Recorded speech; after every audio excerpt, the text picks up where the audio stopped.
Hey everybody, this is TotalGamerJunkie. I want to welcome you all back to my channel.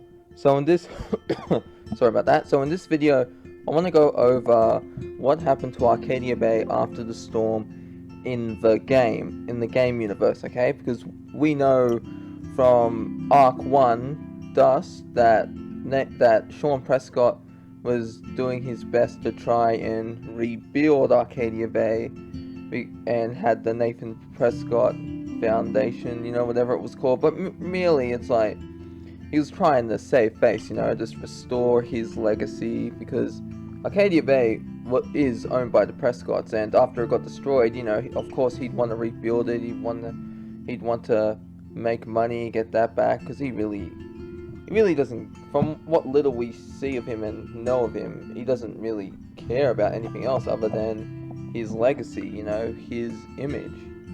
That's why he's had, that's why he's had Principal Wells forge Nathan's grades, in episode 3, Chaos Theory, I believe that's called. When you're snooping around Principal Wells' office, you can find these, what do you call it? You can find people's notes, not notes, but you can find their student records. And there's one of them that says Nathan's a good student, and it's like, what bullshit. And then you find the real truth about him, and he's been disruptful, and that he's not really doing well, and obviously Sean Prescott's paid or blackmailed Principal Wells, whatever he's had to do to make sure that Nathan's record is spotless and the truth doesn't come out. Now, while the game doesn't give us too much information about Arcadia Bay after the storm, it does give us a bit, and I think we can piece that together from what David says about Arcadia Bay in episode 5 of season 2, and just, I've got an idea of what may have happened to Arcadia Bay. So when you first play episode 1, this is when you meet Brody and he helps you out. The car gets pulled over, and him and Sean are having a talk about about what happened with the police officer, and Brody's like, I know you and the kid are the people that were involved in that cop shooting. Well, not shooting, but cop death, you know what I mean. And you can have Sean say it was my fault or it's the cop's fault. And as you're leaving, you see a plaque that says, what was it?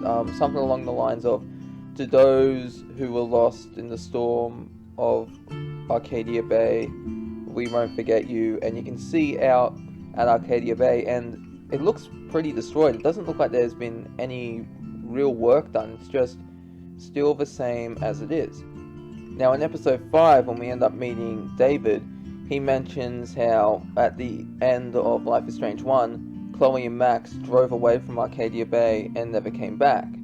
And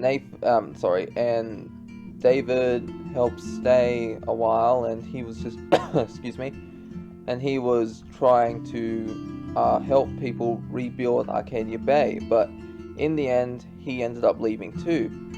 Now, one of the reasons I do believe is that Arcadia Bay hasn't been rebuilt ever since the storm is because of the Prescotts.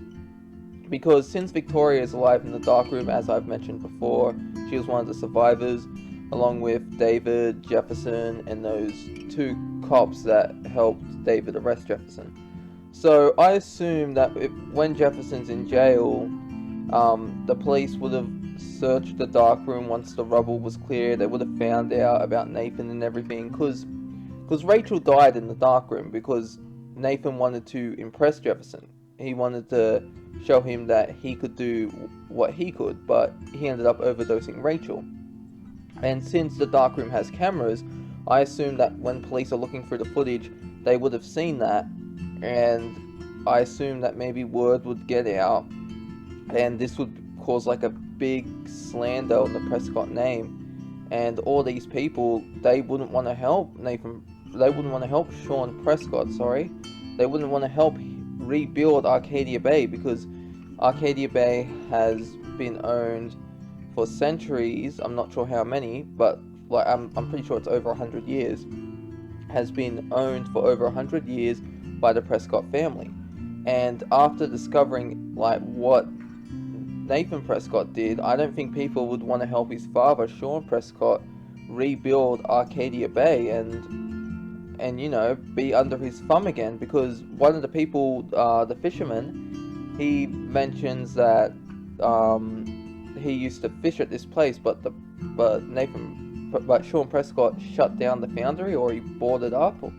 It was a while ago. What was it?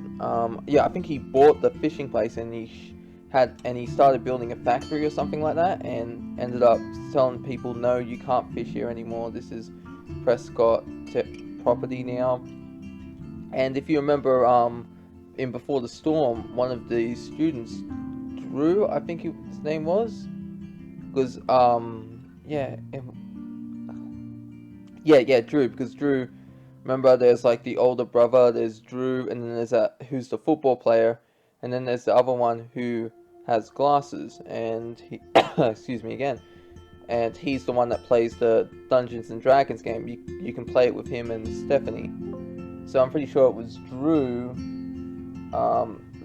Drew's father worked at the place, and because it was shut down by Sean Prescott, his dad ended up losing his job, and the family ended up becoming poor, and that's why Drew was hoarding that money from Damon, and he was lying about it. So yeah, that's one of the reasons. Well, that's a few of the reasons I do believe that no one would want to help rebuild Arcadia Bay. Like, would you? Would you want to help a tyrant rebuild his kingdom? You know what I mean? Because that's essentially what it is. Like there's obviously law and all that, but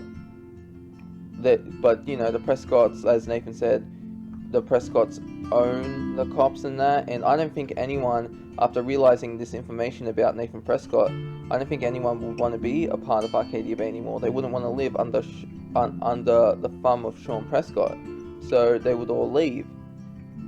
So anyways, that's really all I wanted to cover in this video. Let me know your thoughts and comments below. I still have to make those what if Max and Chloe met earlier, because I'm trying to work on episode 2 at the moment. I've gotten pretty far. I've gotten some good progress so far, but it can be better.